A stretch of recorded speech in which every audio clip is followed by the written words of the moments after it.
सबको जय मसीह की। धन्यवाद हो प्रभु यीशु मसीह का कि फिर से हम लोग आपके सामने और आपके लिए आए हैं और गॉडली टॉक एपिसोड 2 में आपका स्वागत है। और कैसे विश्वासी जीवन हमें जीना है, सेवा में कैसे किन सिद्धांतों के साथ हमें आगे बढ़ना है, इसमें हमें प्रेरणा देने के लिए और हमें उत्साहित करने के लिए आज जो हमारे बीच में है amazing man of God doctor Acharya Vikas Masih. मैं चाहूंगा सब लोग ताली बजाकर उनका स्वागत करें। Thank you, Rishi. Thank you so much Acharya ji. And I truly believe जिस तरह मैंने आपसे बहुत बरकत पाई है, वो लोग जो इस वीडियो को देखेंगे और आपसे इस जवाब को सुनेंगे, मैं विश्वास करता हूँ वो भी अपनी सेवा में और अपने विश्वासी जीवन में दृढ़ होते जाएंगे। Thank you so much. सो इससे पहले कि हम अपने एपिसोड को शुरू करें, मैं चाहूँगा आचार्य जी के आप अपनी गवाही कि कैसे सेवा शुरू हुई, किन चुनौतियों का आपने सामना किया और फिर प्रभु ने कैसे आपको उठाया, आपको दृढ़ किया, आप हमें बताकर जरूर से हमें उत्साहित कर सकते हैं। थैंक यू भाई ऋषभ। आपका सवाल जो सेवा से संबंधित है, 14 साल की उम्र में मैंने प्रभु यीशु मसीह को जाना और मैं कह सकता हूँ कि प्रभु को जानने के साथ ही वो उद्देश्य मुझे मिला कि मुझे भविष्य में अपने जीवन को प्रभु के लिए इस्तेमाल करना है। सो मैं कह सकता हूँ कि मेरा उद्धार साल्वेशन और कॉलिंग, जिसे पॉल के साथ हम देखते हैं, संत पौलुस के साथ देखते हैं, तो मैं यही देखता हूँ कि मेरा साल्वेशन और मेरी बुलाहट दोनों एक साथ हुई। और समय लगा क्योंकि मैं उस समय कॉलेज में था, स्टूडेंट था, और मेरे कॉलेज के बाद, इनफैक्ट कॉलेज के दिनों में ही कानपुर में एक बड़ी सभा हो रही थी और उसमें परमेश्वर के दास डॉक्टर DGS दिनाकरण प्रभु की सेवा कर रहे थे, वचन की सेवा कर रहे थे और एक बड़ी भीड़ थी और उन्होंने कहा कि यहाँ पर एक जवान लड़का है और वो खड़ा हो जाए अपने स्थान पर, और कोई खड़ा नहीं हुआ। उन्होंने 2-3 बार बोला लेकिन कोई खड़ा नहीं हुआ और वो प्रार्थना करके विश्वास से चले गए। और जब बैक स्टेज जब मैं उनसे मिलने के लिए गया तो उन्होंने कहा इट वाज यू, और मुझे एकदम अनकंफर्टेबल लगा क्योंकि जब उन्होंने कहा और मैं खड़ा नहीं हुआ तो उन्होंने कहा इट वाज यू, आपको खड़ा होना चाहिए था। फिलहाल मैं वहां से वापस आ गया, मैं अपनी पढ़ाई में लग गया, लेकिन जब मैं जॉब कर रहा था उन दिनों परमेश्वर ने मुझे दोबारा साक्षात्कार किया और मुझसे मुलाकात की और मुझे सेवा के लिए परमेश्वर ने बुलाया। और मुझे याद है कि 2005 में 22 अक्टूबर को मैं सेवा के लिए मैंने परमेश्वर के साथ वाचा बांधी। 2005 और आज 2023 चल रहा है।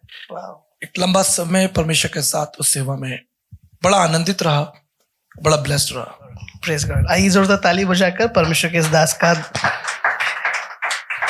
धन्यवाद करें कि कैसे परमेश्वर ने चुन करके, बुला करके इन्हें खड़ा किया। And when I see him as a man of God, बहुत सिद्धांतों के साथ, बहुत दृढ़ता के साथ और बहुत ही विजन में क्लियर होकर सेवा को अंजाम दे रहे हैं, सेवा को पूरा कर रहे हैं और आपकी सेवा से बहुत सारे लोग आशीष पा रहे हैं। आचार्य जी, जब मैं विजन की बात कर रहा हूं तो मेरा एक सवाल है आपसे जो सेवा के ऊपर है। मेरे कुछ सवाल सेवा के ऊपर होंगे, जो सेवा कर रहे हैं, जो लीडर्स हैं, अपकमिंग लीडर्स हैं, पास्टर्स हैं, और मेरे कुछ सवाल विश्वासियों के लिए होंगे। और मैं ये विश्वास करता हूं दोनों ही पार्ट्स में बहुत से लोग आपसे बहुत कुछ सीखेंगे इस इंटरव्यू सेशन के दौरान। मैं पूरी कोशिश करूंगा क्योंकि ये प्रकाशन और भेद की बातें हैं जब परमेश्वर प्रकट करता है, अनुभव की बातें हैं, और अगर मेरा अनुभव या प्रकाशन किसी के लिए काम आता है तो सारी महिमा प्रभु को। Praise Lord, praise Lord.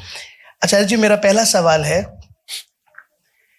एक ऐसी मिनिस्ट्री जो दर्शन के साथ हो रही है और एक ऐसी मिनिस्ट्री जो बिना दर्शन के हो रही है, किसी ने कह दिया, किसी ने प्रार्थना कर दी, किसी ने पुश कर दिया, दोनों ही सेवाएं साथ में हो रही हैं, पर कौन सी सेवा ज्यादा फलवंत रहेगी? वो जो दर्शन के साथ हो रही है या वो जो किसी सीनियर ने हाथ रख के दुआ करिए, कहा कि तुम्हें सेवा करना चाहिए और वो भी निकल पड़े? क्योंकि मैं अक्सर देखता हूं कुछ लोग फोकस होकर दर्शन के साथ सेवा कर रहे होते हैं और कुछ लोगों का दर्शन ही ये होता है कि हमें किसी और के दर्शन को पूरा करना है। तो इन दोनों ही सूरतों में आप इस बारे में क्या कहना चाहते हैं कि कौन सी सेवा ज्यादा फलवंत है? वो जो एक विजन के साथ, एक दर्शन के साथ हो रही है, या वो जो किसी ने दुआ करके, इमोशनली प्यार करके पुश किया कि तुम्हें प्रभु का काम करना चाहिए और बस अब करते ही जा रहे हैं? मैं आपके क्वेश्चन का पहले आंसर देता हूँ हाँ और ना में, उसके बाद मैं इस पर प्रकाश डालूंगा। ऑब्वियसली परमेश्वर का वचन कहता है कि जो पेड़ बहती नालियों के किनारे लगा है वो फलवंत होगा। ऑब्वियसली जिस सेवा को परमेश्वर ने आरंभ किया दर्शन के साथ, वो सेवा बनी रहेगी, क्योंकि उसमें परमेश्वर की बुलाहट है, परमेश्वर की योजना है और परमेश्वर का प्रोविजन है। मैं एक स्टेटमेंट हमेशा देता हूं कि we are not working for God, we are working with God. जब आप परमेश्वर के साथ काम करेंगे तो वो काम बना रहेगा, तुम्हारा फल बना रहेगा। यूहन्ना 15 में लिखा है तुम्हारा फल बना रहेगा। अब इसका हम एक उदाहरण देखते हैं नूह के जीवन से। परमेश्वर ने नूह को कहा था कि तुझे जहाज बनाना है। नूह ने नहीं सोचा था, नूह को किसी ने मोटिवेट नहीं किया था। God himself spoke to him. परमेश्वर ने नोआ से कहा एक जहाज बनाओ। और यहां अच्छी बात यह है कि जब परमेश्वर ने नोहा को कोई काम दिया, टास्क दिया, तो वो टास्क कैसे पूरा होगा वो भी बताया। जहाज की लंबाई, चौड़ाई, ऊंचाई, गहराई सब बताई, और यह भी बताया कि उसका उद्देश्य क्या है, उस जहाज का वो बनेगा कैसे और उस जहाज का उद्देश्य क्या होगा। प्रभु ने बताया उसको कि सारे प्राणियों को अंत करने का समय आ गया है, लेकिन मेरी वाचा तुझ पर होगी और तेरे परिवार पर होगी। और हम देखते हैं कि नूह को वो जहाज बनाने में 120 साल लगे, और ये लंबा समय था और आसान नहीं था। It was not easy to work with God to build this ark for next 120 years, 120 साल। पर उस सेवा के अंदर दर्शन था, बुलाहट थी। परमेश्वर ने वो दर्शन, वो मैप दिया था, और उसका परिणाम ये हुआ कि सारी सृष्टि का अंत हो गया, लेकिन नोहा का परिवार बच गया। और आज हम उसी के वंशज हैं। शेम, हेम और यापेत के द्वारा ही परमेश्वर ने इस पृथ्वी पर दूसरा मौका सारी मानव जाति को दे दिया। ठीक ऐसे पौलुस की सेवा, मूसा की सेवा, प्रभु यीशु मसीह की सेवा, जो काम परमेश्वर ने आरंभ किया है वो बना रहेगा। परमेश्वर की सेवा का कोई आकार नहीं है कि नहीं यही सेवा जो है सिद्ध सेवा है। अब उस छोटे बच्चे ने अपनी रोटी दे दी और 5000 लोगों ने खाना खा लिया। तो अगर परमेश्वर के राज में आप छोटा सा भी हाथ बटाते हैं, कंट्रीब्यूशन करते हैं, तो उसके लिए भी परमेश्वर की महिमा हो। लेकिन हाँ, परमेश्वर की सेवा कोई फैशन नहीं है, कोई मनोरंजन नहीं है।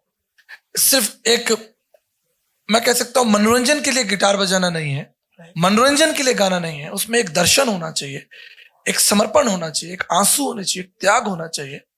और निश्चित ऐसी सेवा को परमेश्वर आशीषित करेगा, ब्लेस करेगा। Very true, very true. एक जोरदार ताली बजाकर इस जवाब को अप्रिशिएट कर सकते हैं। एक और सवाल आचार्य जी, जो मैं विश्वास करता हूं कि यहाँ पे बहुत सारे लोगों का होगा, और जितने लोग हमें ऑनलाइन देख रहे हैं उनका भी होगा। मेरा सवाल ये है कि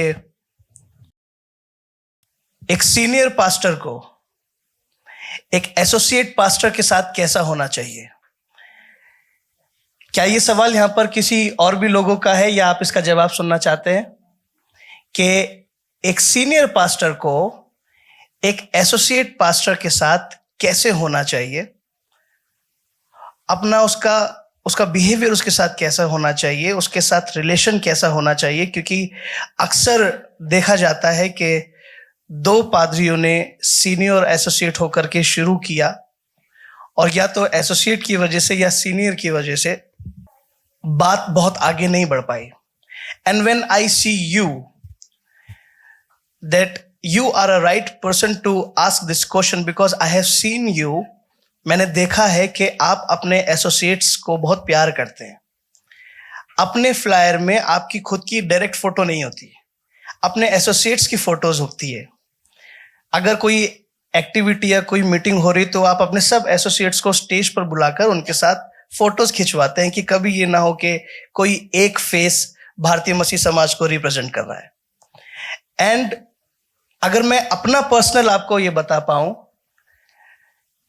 मेरा एक इंसिडेंट हुआ आपके साथ। आप भी फोन पे थे जयपुर में, मैं दिल्ली में था, और हमारी मुलाकात होनी थी 2-3 दिन बाद। हमने किसी बात के बारे में बात करी, और सब बातें करने के बाद आपने लास्ट में मुझसे पूछा, क्या मैं तुम्हारे लिए जयपुर से कुछ लेकर के आऊं? एंड जब आपने मुझसे ये वाली बात कुछ पूछी कि क्या तुम्हें कुछ चाहिए, मैं तुम्हारे लिए जयपुर से लेकर के आऊं, मुझे ऐसा लगा कि एक पास्टर के अंदर से एक बाप बात कर रहा है। मुझे ऐसा लगता है कि आप एक राइट पर्सन हैं ये बताने के लिए कि एक सीनियर पास्टर को अपने एसोसिएट पास्टर के साथ कैसा होना चाहिए। थैंक यू सो मच आपके कॉम्प्लीमेंट और अप्रिसिएशन के लिए। आई थिंक जो हम पाते हैं वो हम देते हैं, राइट। और मेरे गुरुजी रहे हैं, मैं धन्यवाद करना चाहता हूं कि उनसे हमेशा मुझे प्यार मिला, जगह मिली, और कहीं ना कहीं वो स्वभाव मेरे अंदर है क्योंकि ये मुझे गुरुओं के द्वारा मिला। लेकिन अगर हम बाइबल में भी देखें तो यीशु मसीह ने लूका 10 के अंदर लिखा है कि जिन जिन जगहों पर आप उसे जाना था उसने अपने शिष्यों को भेजा। इसमें बड़ी मिस्ट्री है। ये जो कुर्सी है ना, ये सीनियर पास्टर अपने एसोसिएट पास्टर को या अपने कोवर्कर्स को देना नहीं चाहते, लेकिन जो लोग मेरे साथ काम करते हैं, ना केवल जयपुर में लेकिन पूरे हिंदुस्तान में, वो इसके गवाह हैं। क्योंकि परमेश्वर का वचन हमें सिखाता है कि हम अगली पीढ़ी को तैयार करें। डिसाइपलशिप के बारे में बाइबल बात करती है, और मुझे अच्छा लगता है कि मैं अपने जीवन काल में अपनी अगली पीढ़ी को देख सकूं अधिक से अधिक और बढ़ता हुआ, उनकी सेवा को बढ़ता हुआ। We never keep any kind of jealousy कि हमारा अगर कोई जूनियर आगे बढ़ रहा है या कोई साथ वाला आगे बढ़ रहा है। We appreciate, we feel delighted. और पौलुस ने इस बात को कहकर मोहर लगा दी। उसने कहा कि अगर मैं अपने शरीर को, देह को धर्म के काम के लिए दे दूं और प्रेम ना रखूं तो मैं ठनठनाता पीतल और झंझनाती झांझू। तो प्रेम जो है वो सब बातों में बड़ा है। आप कितना अच्छा प्रचार करते हैं वो तो जरूरी है, अच्छा प्रचार हो, समझ में आएगा लोगों को, दुनिया को समझ में आएगा, लेकिन आप लोगों के संग आपका व्यवहार कैसा है। यीशु मसीह के बारे में लिखा है फिलिपियंस चैप्टर 2 में कि उसका स्वभाव नम्र और दीन था, और उसने अपने आप को लोगों के लिए दास का स्वरूप धारण कर लिया, नम्र कर लिया अपने आप को। वो तो राजा था। तो अगर प्रभु ये कर सकता है तो फिर हमें क्यों नहीं करना चाहिए। I love my associates. हम उनके संग बैठते हैं, उनके संग खाना खाते हैं, और आपने जैसा नोटिस किया हमारे हर फ्लायर में हमारे एसोसिएट्स की फोटो मस्ट है। हम उन्हें एक्नॉलेज करते हैं, उन्हें अप्रिशिएट करते हैं। Kingdom is not one man army, kingdom is about team. ये टीम है। जब वर्ल्ड कप, जब संसारिक वर्ल्ड कप होता है, आपने देखा इंडिया वर्ल्ड कप जीतती है, तो लास्ट में जो फोटोग्राफी होती है, कैप्टन के साथ साथ सारे उनके जो प्लेयर हैं वो वहां पर खड़े होते हैं और वो एक साथ उस कप को ऊंचा उठाते हैं। और अगले दिन अखबार में जो फोटो आती है वो कैप्टन की नहीं आती, टीम की, पूरी टीम की आती है, टीम इंडिया। सो अगर सेकुलर लोग ये कर सकते हैं, वो जानते हैं टीम स्पिरिट को, तो हम तो परमेश्वर के दास, परमेश्वर के सेवक लोग हैं। टीम कितनी इंपॉर्टेंट है ये यीशु मसीह से अच्छा किसी ने नहीं सिखाया। हमेशा अपनी टीम के साथ रहना, खाना पीना, यहां तक कि नाव में उनके साथ थे, मेज पर उनके साथ भोजन किया, और जब जा रहे थे उन्होंने अपने शिष्यों को आशीष दी। So we have a living God who taught us. हमने जीवित यीशु से सीखा है और उससे आगे लेके जाएंगे। Thank you. Amazing answer. मेरा नेक्स्ट सवाल भी सेवा से रिलेटेड है। आचार्य जी, आपको क्या लगता है कि आपका इस बारे में विचार क्या है, वो हम जानना चाहते हैं कि एक पास्टर का कलीसिया के साथ कैसा रिश्ता होना चाहिए और कलीसिया का रिश्ता पास्टर के साथ कैसा होना चाहिए। क्योंकि अमूमन देखा जाता है कि पास्टर की जरूरत शादी, मिट्टी, बैप्टिज्म, डेडिकेशन, बर्थडेज, और जब प्रार्थना करानी होती है, खास कोई बीमार होता है, कोई बीमार होता है, और 40 दिन की प्रार्थनाएं होती है तो हमारे घर पे भी होनी चाहिए। अक्सर पास्टर्स की जरूरत इन समयों पे पड़ती है। पर जब शादी करनी हो तो उससे पहले नहीं पूछा जाता कि क्या ये लड़की हमारे लिए ठीक है या लड़का हमारे लिए ठीक है, या ये बिजनेस हमारे लिए ठीक है या नहीं। पर जब इनको ब्लेस कराना होता है तो पास्टर्स की याद आती है। इनफैक्ट यही चीज अगर हम दूसरे पॉइंट ऑफ व्यू से देखें तो कई पास्टर्स के साथ अपनी कलीसिया का रिलेशन भी ऐसा होता है कि कलीसिया की जरूरत मीटिंग्स के वक्त पड़ती है, मैन पावर की जरूरत पड़ती है, उनका रिलेशन कलीसिया के साथ कुछ नहीं होता। तो आप इस बारे में क्या कहना चाहते हैं कि एक कलीसिया का कैसा माहौल होना चाहिए और पास्टर और कलीसिया का आपस में रिलेशन कैसा होना चाहिए? देखिए, ये एक बड़ा महत्वपूर्ण सवाल है। एक कहावत है, कई बार क्या होता है, दांत होते हैं तो चने नहीं होते, और चने होते हैं तो दांत नहीं होते। तो निर्भर करता है कि कलीसिया कैसी है और उसमें पासवान कैसा है। ये हर एक जगह अलग है। कहीं बहुत अच्छे पासवान हैं, प्रभु को प्यार करते हैं, प्रभु की सेवा करते हैं, सुसमाचार प्रचार करते हैं, घर घर जाते हैं, प्रार्थनाएं करते हैं। लेकिन कलीसिया, वो कलीसिया वास्तव में परमेश्वर से प्रेम नहीं करती। जैसा आप कह रहे हैं कि वो उस पास्टर का इस्तेमाल या उसकी आवश्यकता तब लेती है जब उनको कोई काम है। लेकिन मैंने बहुत सी कलीसियाएं भी ऐसी देखी हैं जहां बहुत भूख है, प्यास है, वहां जो एक सही सेवक नहीं है जो होना चाहिए। लेकिन अगर हम इसको बड़े विस्तार रूप में देखें तो हम यही देखेंगे कि कलीसिया और पासवान का संबंध तो एक परिवार की तरह है। जैसे आपके परिवार में फैमिली होती है, बच्चे होते हैं, आपकी वाइफ है, माता पिता हैं, एक पूरा कुटुंब है, तो आपका रिस्पॉन्स क्या होता है? हम तो कई बार, जैसे मैं अपने लिए कहता हूं, पर्सनली कहता हूं, हमारे लिए तो कलीसिया परिवार जैसे, परिवार से बढ़कर लगता है। आधी रात को 2 बजे भी, अभी बच्चियां आई थी जो गवाही दे रही थी, रात को 2-2 बजे हम इनके लिए प्रार्थना करने भागे हैं, रात को 2 बजे। और एक बार प्रार्थना करने शाम को गए तो 4-4, 5-5 घंटे बैठना पड़ा, क्योंकि उनको हमारी जरूरत थी। किसी की मौत है, जिंदगी है, तो परिवार बन जाता है, प्यार बन जाता है। तो प्यार महत्वपूर्ण है, सिद्धांत नहीं, प्यार महत्वपूर्ण है। ऐसा नहीं कि पासवान ने एक सुंदर प्रचार किया और वो अपने घर चले गए, कलीसिया अपने घर चले गई। एक संबंध होना चाहिए, जैसा यीशु मसीह का उसके शिष्यों के साथ था। देखिए, बाइबल एक उदाहरण है, एक आईना है, और मैं परमेश्वर का धन्यवाद करता हूं कि मुझे कलीसियाओं से बहुत प्रेम मिला। मैं इसका जीवित गवाह हूं। मुझे जितनी हमारी कलीसियाएं हैं, या जितने हमारे प्रेयर वॉरियर्स हैं, या जितने लोग हमारे नेटवर्क में हैं ऑल ओवर इंडिया, इतना प्यार मिलता है कि हम उसको बता नहीं सकते, बयान नहीं कर सकते। और हम भी अपने मित्रों को, अपने सहयोगियों को और कलीसियाओं को बहुत प्यार करते हैं। सारा सारा दिन, सारी सारी रात, आवश्यकता के समय में, उन्हें जब हमारी आवश्यकता है हम उनके साथ हैं। It's all about love, love and love. You sow love, you reap love. ये कोई ड्यूटी नहीं है, कोई हम तनख्वाहधारी पास्टर नहीं है, हम कोई सरकारी पास्टर नहीं है। अगर वो हमारी भेड़े हैं, अगर हमने उनको जन्म दिया है, जीता है, तो हमारी जिम्मेदारी उनके प्रति बहुत बड़ी होती है। लेकिन कई ऐसी कलीसियाएं भी हैं जहां आपने किसी को नहीं जीता, आपको भेज दिया गया, अपॉइंट कर दिया गया, आपकी संस्था ने आपको अपॉइंट कर दिया गया। वहां आप देखते हैं, जो भी आपके 150 लोग होते हैं, 200 लोग होते हैं, आप उनके चेहरे देखते हैं, आप कहते हैं ये नए नए लोग हैं, कौन है, मैंने तो उनको कभी जाना ही नहीं, उनके दुख सुख आपके हैं ही नहीं। लेकिन जिन लोगों को मैंने जीता है, जिन लोगों को मैंने जल संस्कार दिया है, जिन लोगों को मैंने सुसमाचार दिया है, मानो उनमें तो हमारा रक्त है, उनमें तो हमारा ब्लड है, हमारा डीएनए है, तो उनके संग हमारा प्यार बहुत ज्यादा है। लेकिन मैं आपके क्वेश्चन को समझ रहा हूं, कई ऐसे स्थान हैं, जगह हैं जहां आपको अपॉइंट कर दिया जाता है और वहां वो प्रेम संबंध स्थापित नहीं होता। लेकिन प्रेम है, स्थापित किया जा सकता है। यीशु मसीह ने किया, इस संसार में आए और परमेश्वर का वचन कहता है उससे हमसे प्रेम किया, और आज हम सब उसके प्रेम के ही तो दीवाने हैं। Very true. We all love him because he loved us. Bible says first he loved us. So पहले चरवाहा जो है वो अपनी कलीसिया को प्रेम करे, और आप देखेंगे कि फिर कलीसिया भी चरवाहे को प्रेम करेगी, प्रेम कर रही है।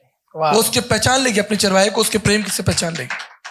Amazing, amazing, very true pastor. और आपने बिल्कुल ठीक कहा, ये कलीसिया का बेस होना चाहिए प्यार, प्रेम। और आचार्य जी, हमने लगातार आपके अंदर ये वाली चीज बाखूबी देखी है कि आपने अपनी सेवा का फाउंडेशन प्रेम रखा है, और इसलिए आपसे ये सवाल पूछा जा रहा है। मेरा अगला सवाल विश्वासियों के लिए है।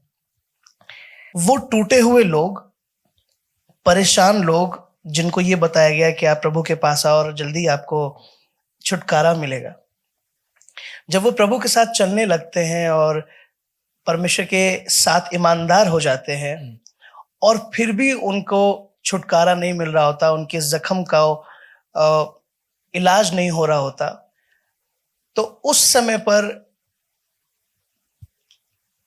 समय के लिए आप उन लोगों को क्या शिक्षा देना चाहते हैं कि अगर आप प्रभु के साथ चल रहे हैं तो yes, there will be a time जब आपको छुटकारा मिल जाएगा आपकी पीड़ाओं से, आपके दर्द से, आपकी तकलीफों से। तो और उस समय कुछ लोग इतने टूट जाते हैं कि कई लोग तो ये कहने लगते हैं हमने बहुत कुछ देख लिया, हमने चर्च भी जाके देख लिया, हमने प्रार्थनाएं भी कर ली, हमने घुटने भी टेक लिए, पर कुछ नहीं हो रहा, और वो अपना समय और अपनी जिंदगी दर्द और पीड़ा में ही निकाल देते हैं। आप उस समय के लिए, जो समय उनका डिफिकल्ट टाइम है, तकलीफों का समय, आंसुओं का समय है, जब अपनों ने छोड़ दिया, पैसे नहीं है, मुसीबत है, तकलीफ परेशानी है, उस समय के लिए आप ऐसे लोगों को जो मुसीबत में, क्या मैसेज देना चाहते हैं प्रभु के साथ चलते हुए? ये बड़ा इंपॉर्टेंट क्वेश्चन है। मैं बाइबल के एक वचन से आगे लेकर इसे जाना चाहता हूं। उत्पत्ति की पुस्तक उसके 17 अध्याय 1 पद में लिखा है, जब परमेश्वर ने अब्राहम से कहा कि मैं सर्वशक्तिमान परमेश्वर हूं, मेरी उपस्थिति में चल और सिद्ध होता जा। सबसे पहले इस परमेश्वर ने, जिसने आपको निमंत्रण दिया है, अपने पास बुलाया है, ये निमंत्रण है। परमेश्वर ने आपको निमंत्रण दिया कि आप उसके पास आए, और उसने बताया कि मैं कौन हूं। उसने अपना परिचय दिया कि मैं सर्वशक्तिमान परमेश्वर हूं। परमेश्वर का वचन कहता है उसके लिए कोई काम कठिन नहीं है। लेकिन आगे वचन कहता है कि तू सिद्ध होता जा। इसका क्या मतलब है? परमेश्वर ने हमको सिद्धता में चलने के लिए बुलाया या सिद्ध होने के लिए बुलाया है। हो सकता है हमारे अंदर कई कमियां हो। परमेश्वर हमें भौतिक प्रबंध का तो वायदा, जब उसने संसार को बनाया था तो भौतिक सुख सुविधाएं तो उसने पहले ही बना दी, उसके बाद मनुष्य बनाया। 6ठे दिन बनाया ना, तो उसने सूरज दे दिया आपको, चांद सितारे दे दिए, पानी दे दिया, खाना दे दिया, आपको पूरी पृथ्वी पर स्वतंत्रता दे दी। तो उसने आपकी आवश्यकताओं को तो पहले बना दिया। लेकिन हम आगे बढ़ेंगे। हमारे जीवन में कई बार दुख क्यों आते हैं? यही परमेश्वर कह रहा है कि मेरी उपस्थिति में चल और सिद्ध होता जा। कई बार हमारी जीवन में जो दुख आ रहे हैं वो हमारे बेवकूफी की वजह से, हमारी गलतियों की वजह से, हमारी भाषा की वजह से, हमारे चुनाव की वजह से आते हैं, और हम फंस जाते हैं। वचन कहता है अभिलाषा गर्भवती होकर पाप को जन्म देती है। हम पाप में गिर जाते हैं। तो कई बार हमारे दुख और पीड़ा का कारण, हमारे सताव का कारण धार्मिकता नहीं होती, गुनाह होते हैं। Very true. तो अगर हम अपने गुनाहों को मान लें और छोड़ दें, तो परमेश्वर का वचन कहता है कि मैं तुम्हें सब रोगों से मुक्त कर दूंगा। वो रोग मानसिक भी हो सकते हैं, मन के दुख भी हो सकते हैं, मन की पीड़ाई भी हो सकती है, शारीरिक भी हो सकते हैं, किसी चीज की आवश्यकता हो, सब परमेश्वर भला चंगा करेगा। लेकिन कुछ दुख हमारे जीवन में धार्मिकता के लिए आते हैं, जैसे पौलुस और सिलास, पतरस, इनको मार पड़ी, इनको जेलों में बंद रखा गया, इन्होंने दुख उठाया। यीशु मसीह ने दुख उठाया पाप की वजह से नहीं, राइचियसनेस की वजह से। तो हमें यह देखना है कि हमारा जो दुख है वो दुख है क्यों? हमारे पाप की वजह से, या हमारी राइचियस वॉक की वजह से, धार्मिकता की वजह से, या पाप की वजह से? दुखी तो हर व्यक्ति है, कोई नहीं। मैं भी दुखी हूं। आप दुखी नहीं है? हम इस संसार में जब तक रहेंगे, अभी अगर दुख ना भी हो, आप मेरा इंटरव्यू ले रहे हैं, खुश हैं आप, तो हो सकता है बाहर निकले अभी कोई दुख आपके पीछे लग ले। क्या करेंगे आप? रात को आराम से सो के उठें, दूसरे दिन आपकी गाड़ी पंचर हो जाए, आपको दुख हो गया। दुख तो जब तक आप इस पृथ्वी में हैं वो आपके पीछे लगे रहेंगे। लेकिन परमेश्वर, यहोवा परमेश्वर ने आपको पवित्र आत्मा दिया है। मैं तेरा सहायक हूंगा, मैं तेरी सहायता करूंगा। उसने कहा मत डर, मैं तुझे दृढ़ करूंगा, जब मुसीबत आएगी मैं तेरे साथ हो लूंगा। तो अगर आपके जीवन में दुख है, जैसा मैं आपके सवाल के मर्म जो अंदर जो विषय उसको परखने की कोशिश कर रहा हूं, कि कई बार हम दुखी होते हैं, निराश होते हैं, बड़े तकलीफ में होते हैं। हमें यह देखना है कि हमारी तकलीफ क्यों है। हमारी धार्मिकता की वजह से है तो आप आनंदित होइए। आपने यीशु मसीह की गवाही दी, आपको किसी ने मारा तो बड़े खुश होइए, क्योंकि आपका नाम जो है वो स्वर्ग में है, पुस्तक में आ गया। लेकिन अगर आपकी दुख का कारण जो है वो पाप है तो उसे छोड़ दीजिए, आप चंगे हो जाएंगे, ठीक हो जाएंगे। तो मेरा उन कलीसियाओं को, उन व्यक्तियों को, उन परिवारों को यही सलाह है कि आप सबसे पहले देखें कि आपके जीवन में दुख है क्यों, और फिर प्रभु से बात करें। दोनों ही ऑप्शन खुले। लिखा है कि जब पौलुस जेल में था तो वो पीठ उसकी जो है घायल है, ठीक है, खून निकल रहा होगा, दर्द हो रहा होगा, लेकिन वो तो जेल में बैठ के परमेश्वर की आराधना कर रहे हैं, भक्ति कर रहे हैं। वो तो नहीं चिड़चिड़ा रहा, वो तो नहीं रो रहा अपने दुख में, वो तो अपने दुख में आंसू नहीं भर, बल्कि वो तो दुख में यहोवा परमेश्वर का धन्यवाद कर रहा है, यीशु मसीह की महिमा कर रहा है। और तब जब वो भक्ति कर रहा है, आराधना कर रहा है, तो बीड़ियां खुल गई। आराधना कीजिए, जब आपके जीवन में दुख आए आराधना कीजिए, यही तो बाइबल का संदेश है। Right answer. आप क्या कर लेंगे और कर क्या लेंगे? आप आराधना कीजिए। अब्राहम ने परमेश्वर की आराधना की, मूसा ने परमेश्वर की आराधना की, दाऊद ने परमेश्वर की आराधना की, भजन संहिता लिख डाली, आराधना की, गीत गाइए उसके, यहोवा का धन्यवाद की, हाथ उठाकर उसके नाम को महिमा दीजिए। आप निश्चित चंगे हो जाएंगे। आमेन। प्रभु निश्चित आपके लिए मार्ग निकालेगा। Amen. Praise Lord, praise Lord. आप बहुत सही उत्तर दे रहे हैं और मैं विश्वास करता हूं कि ये उत्तर बहुत से लोगों को साहस दे पाएंगे और विश्वासी जीवन जीने के लिए हिम्मत दे पाएंगे। मेरा एक आखिरी सवाल आचार्य जी आपके साथ है और मैं इस सवाल का उत्तर आपकी किसी गवाही के साथ चाहता हूं। सवाल ये है, मिनिस्ट्री में और विश्वासी जीवन में बहुत सारी तकलीफों और तूफानों का सामना करना पड़ता है और जब वो समय आता है तो हिम्मत टूटने लगती है, आंखों में आंसू होते हैं आई अंडरस्टैंड, और हालत बहुत खराब सी होने लगती है, सब खराब सा लगने लगता है। और अगर मैं आसान शब्दों में कहूँ कि सेवा करने वाले अक्सर जो बहुत समय से सेवा कर रहे हैं, जिनकी सेवा स्टेब्लिश हो गई है, उनको देख देख कर यही सोचते रहते हैं कि हम कब वहां पहुंचेंगे, हम कब ऐसी मीटिंग्स कर पाएंगे, हम उस जगह पे कब पहुंच पाएंगे। और अगर कोई विश्वासी सिर्फ अपना एक विश्वासी जीवन जी रहा है, उसके जीवन में भी बहुत सारे दुख, तकलीफ, मुसीबत, परेशानियां आती हैं। राइट। तो जब ऐसे समय का सामना करना पड़ रहा हो तो उस समय के लोगों के लिए आप क्या मैसेज देना चाहते हैं और अपनी गवाही बताते हुए क्या मैसेज देना चाहते हैं? हम आपसे ही जानना चाहते हैं। जी, मैं बिल्कुल अपनी गवाही भी आपके सामने रखूंगा और अपना अनुभव भी आपके सामने, और परमेश्वर का वचन भी रखेंगे। जब यीशु मसीह बालक था, 12 साल का था, तो कहाँ था? मंदिर में। तो जब उसके माता पिता उसे ढूंढने आए तो उसने कहा कि आप नहीं जानते कि मुझे कहाँ होना चाहिए? मुझे पिता के घर में होना चाहिए। 12 साल की आयु में एक छोटा बच्चा, जो गली मोहल्ले में बच्चे 12 साल के खेलते हैं, आजकल गली मोहल्ले में नहीं खेलते तो मोबाइल में खेलते हैं, खेल जरूर रहे हैं, लेकिन 12 साल की उम्र में प्रभु यीशु मसीह जो है वो पिता के काम में लगे हुए हैं। समय आया जब उसकी सेवा बढ़ी। जब यीशु मसीह जंगलों में थे, आपको याद है, उपवास प्रार्थना के दौरान जंगलों में थे, वो कितना खतरनाक समय होगा, भूखे और प्यासे। एक समय वो याद कीजिए जब वो जंगल में है, भूखे और प्यासे हैं, थके हुए हैं, और एक समय वो याद कीजिए जब वो कब्र से बाहर निकल रहे हैं। दोनों ही पिक्चर कितनी अलग अलग है। वहां वो जयवंत है, सामर्थी है,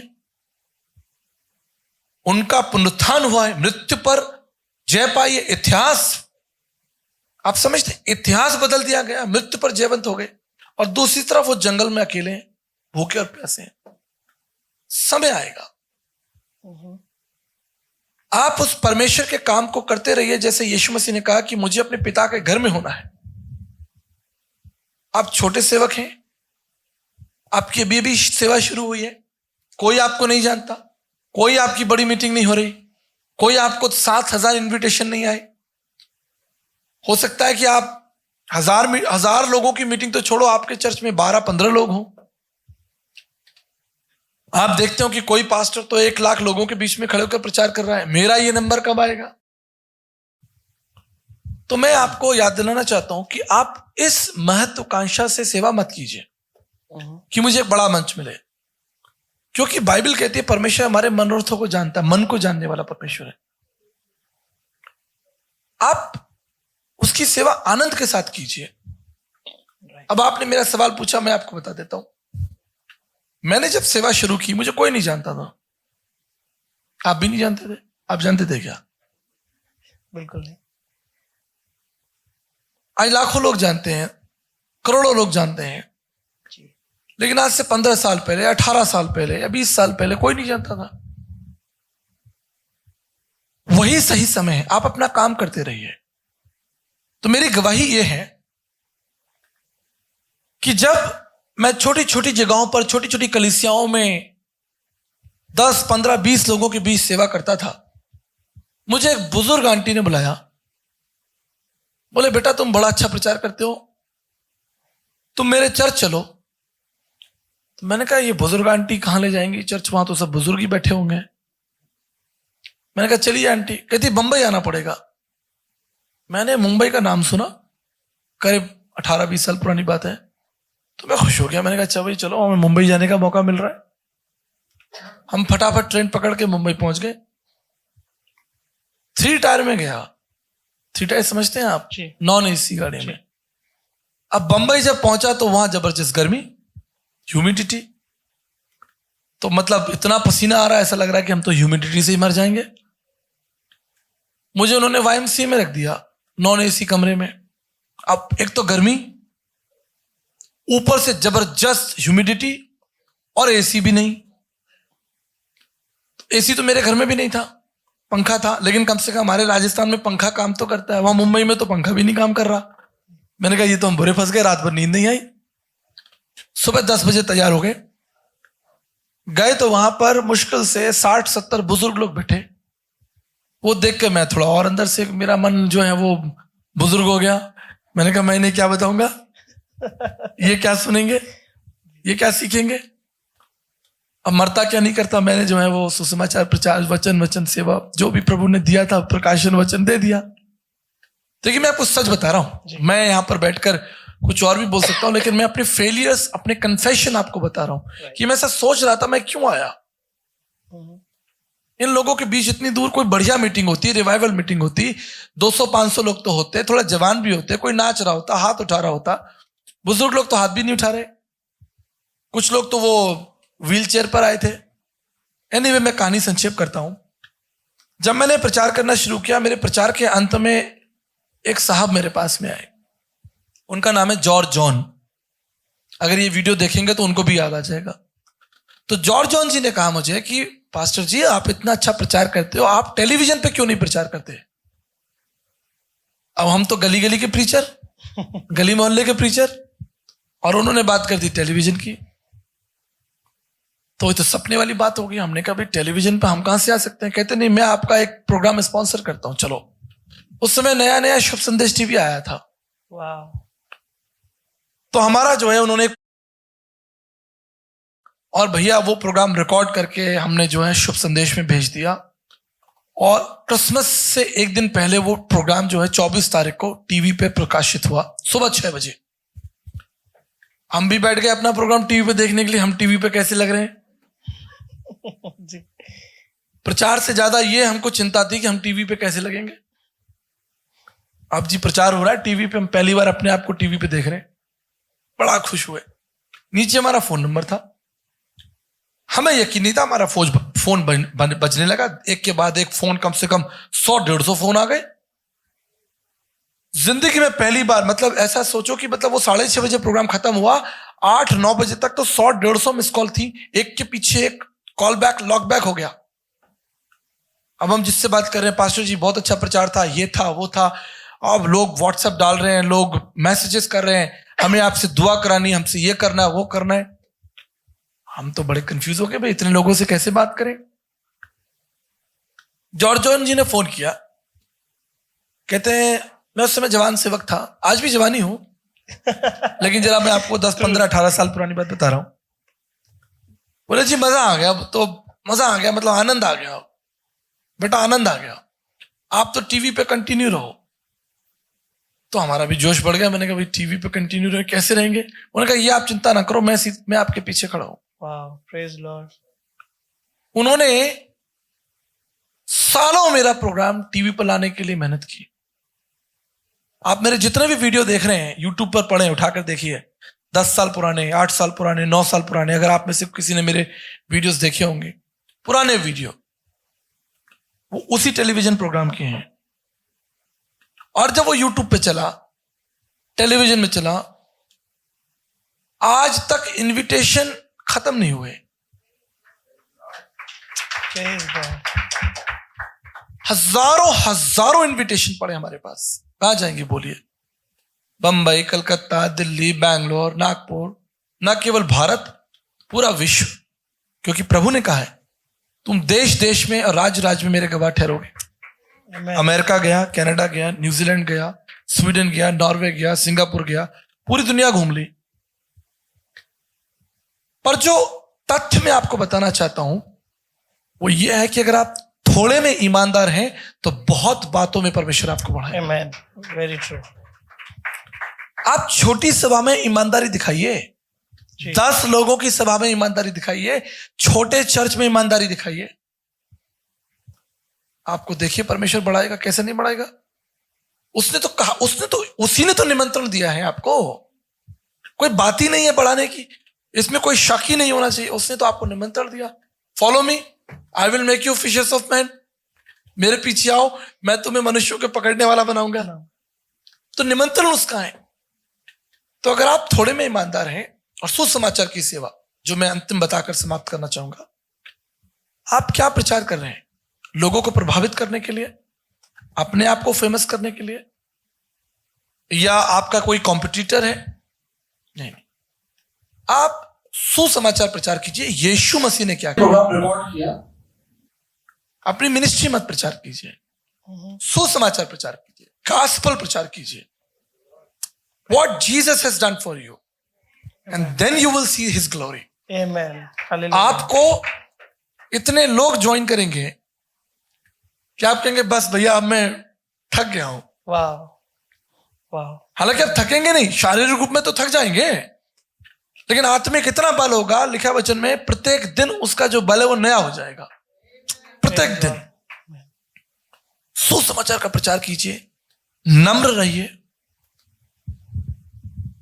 पैसे के मामले में साफ रहिए, किसी को धोखा मत दीजिए। मिनिस्ट्री पैसा कमाने का जरिया नहीं, अपने आप को बड़ा बनाने का जरिया नहीं है। राइट।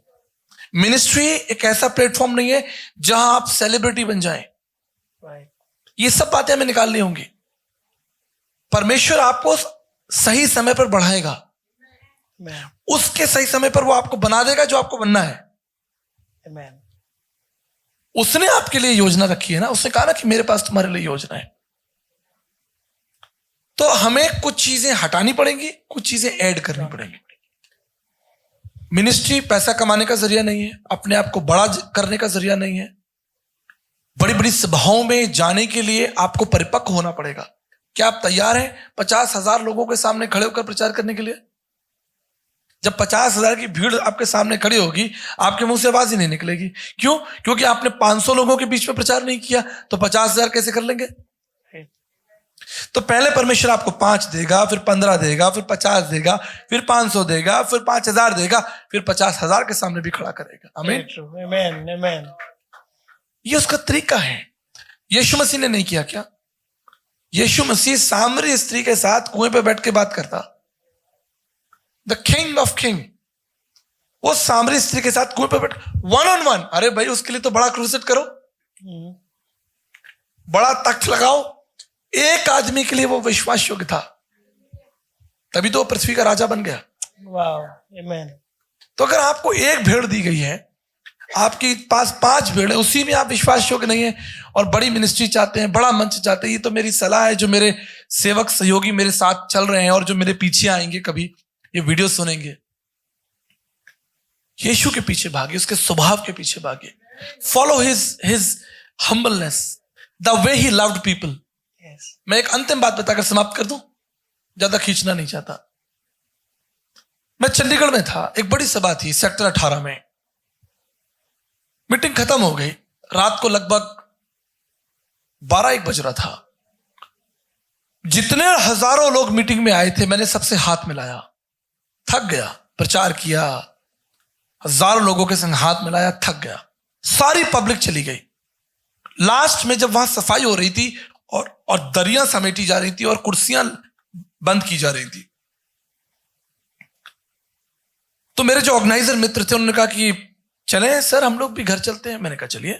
तो मैं अपनी गाड़ी में बैठ गया। जब मैं अपनी गाड़ी में बैठ गया, मैं और मेरी पत्नी गाड़ी में बैठ गए, तो गाड़ी जब गेट से बाहर निकलकर हम राइट मुड़े, तो वहां मैंने सड़क के किनारे रात को 2 बजे एक परिवार को खड़ा देखा। वो परिवार उसी मीटिंग में आया था और 2 बजे उन्हें कोई ओला उबर नहीं चलती थी उस समय। 10 से 1 साल 15 साल पुरानी बात है, उस समय ओला उबर नहीं चलती थी। अब ऑटो भी नहीं था वहां। अब वो परिवार खड़ा, पति पत्नी खड़े और उनके संग 2 बच्चे खड़े। मैंने अपने ऑर्गेनाइजर को और अपने ड्राइवर को कहा, भाई गाड़ी रोक ले। कह रहे सर क्या हुआ? मैंने कहा रुको। मैंने कहा पहले ये जो परिवार खड़ा है ना, इनको ऑटो या गाड़ी कोई मिलने दो यार। हमने 3-4 मिनट तक वेट किया और उस रोड पर उस समय कोई गाड़ी नहीं थी। आप जानते हैं मैंने क्या किया? मैं गाड़ी से नीचे उतर गया। मैंने अपने ऑर्गेनाइजर से कहा कि ये ऐसा है, हम यहीं बैठेंगे, पहले आप इनको इनके घर छोड़कर आइए। वाह, अमेजिंग, अमेजिंग।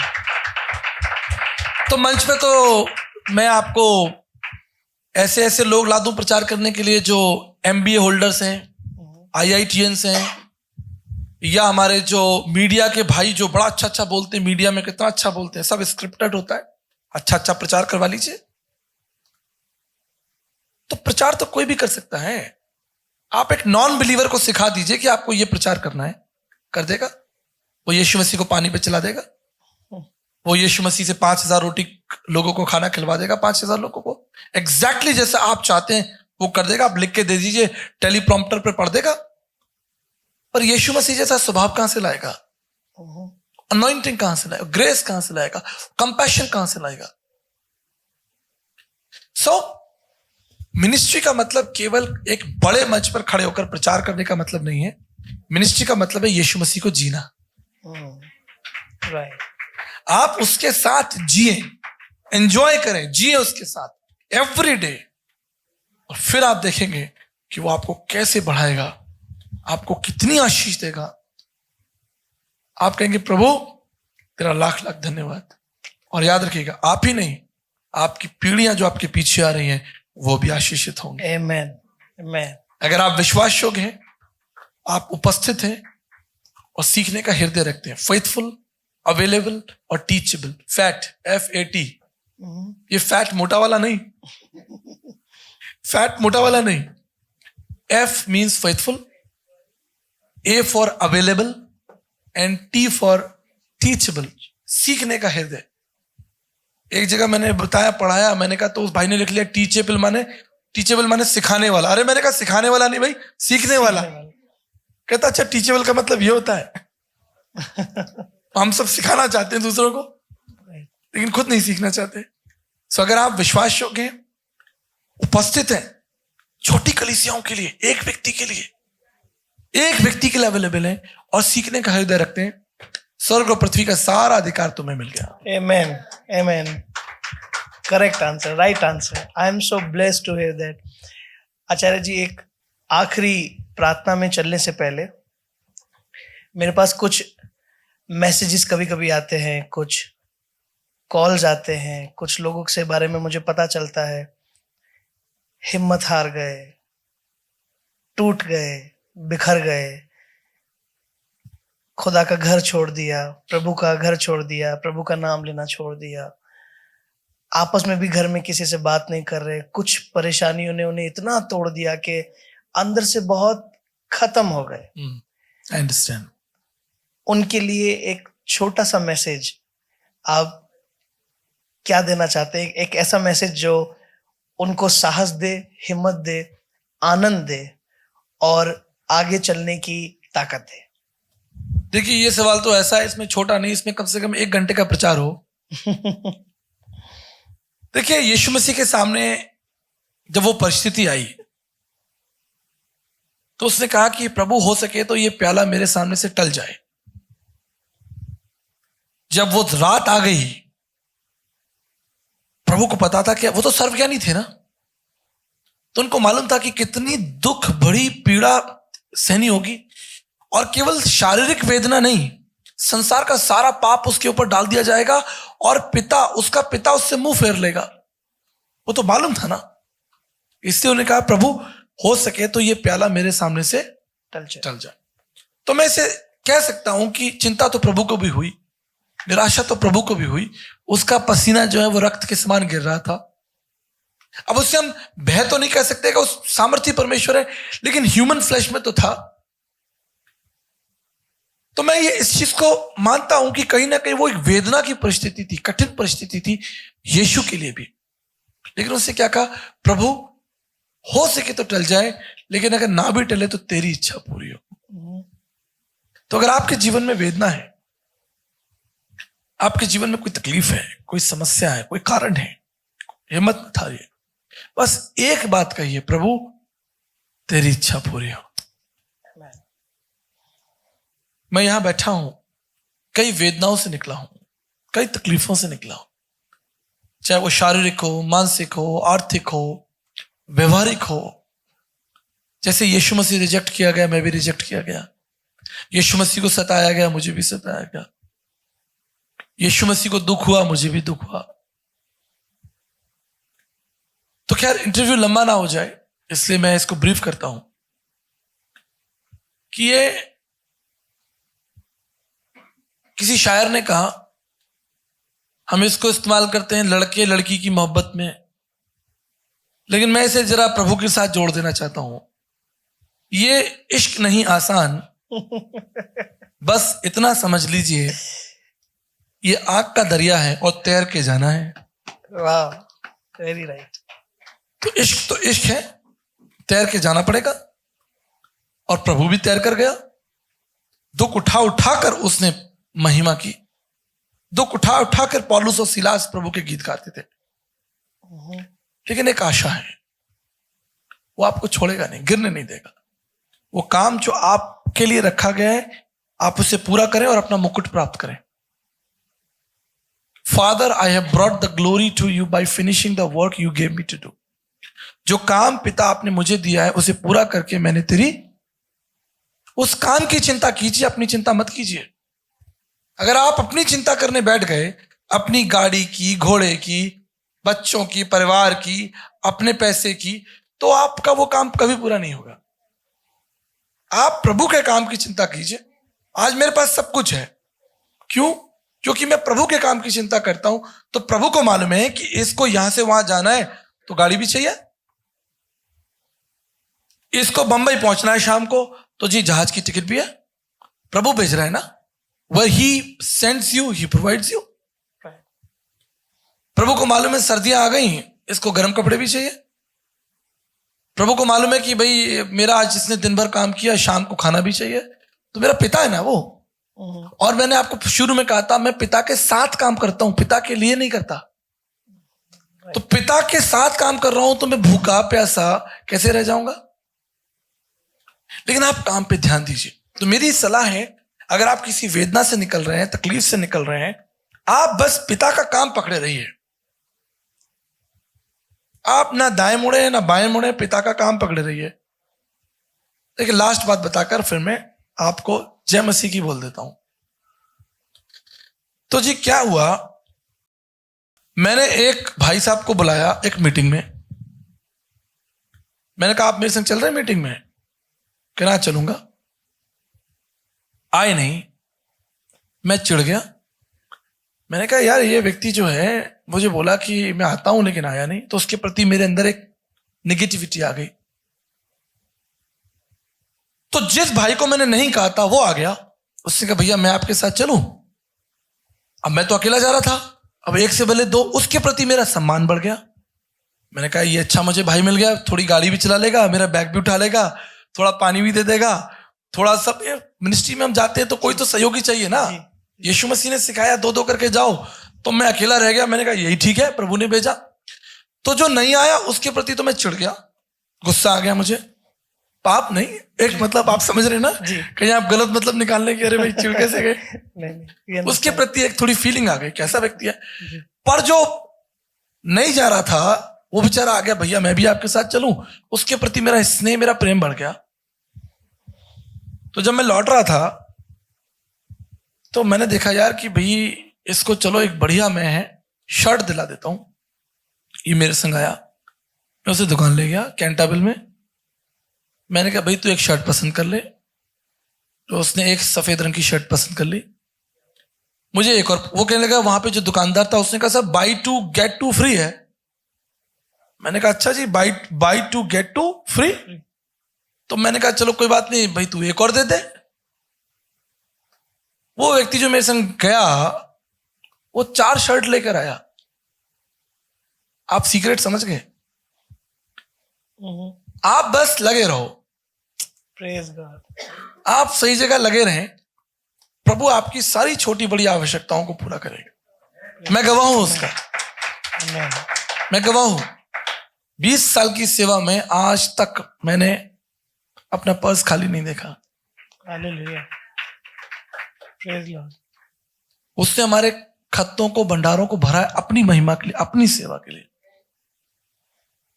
क्योंकि हम उससे प्यार करते हैं। Be faithful with people, be faithful with money, and be faithful the work which God has given you, and you will see grace upon grace, grace upon grace, grace upon grace. I hope I have answered your question. Yes, praise God. मैं धन्यवाद करता हूं प्रभु का और ये विश्वास रखता हूं कि आप लोगों से बात हुई है और कैसे दृढ़ रहना है, कैसे स्थिर रहना है, और कैसे प्रभु हमारे सब सवालों के जवाब देगा, और कब तक हिम्मत हमें हारनी नहीं है। जिस तरह आचार्य जी ने बताया कि जब प्रभु ने उनको खाली नहीं किया, क्योंकि वो प्रभु का काम करते रहे, उसकी काम मर्जी पूरी करते रहिए, करते रहे। राइट, बस यही सलाह है, काम में लगे रहिए, उसके पीछे लगे रहिए, उसके काम में लगे रहिए। प्रभु सब चीजों को आपके लिए करके दिखाएगा। धन्यवाद हो। और मैं विश्वास करता हूँ इस इंटरव्यू ने आपसे बात करी है और बहुत सारी चीजें आपको समझाई हैं। अब हम मिलेंगे नेक्स्ट एपिसोड में। दुआ करते रहें। यदि आपके पास सेवकों से पूछने के लिए कोई सवाल है, जरूर से कमेंट बॉक्स में सवाल पूछ सकते हैं और हमें कांटेक्ट कर सकते हैं। अब आपसे हम लोग मिलेंगे नेक्स्ट इंटरव्यू सेशन में। जय मसीह की।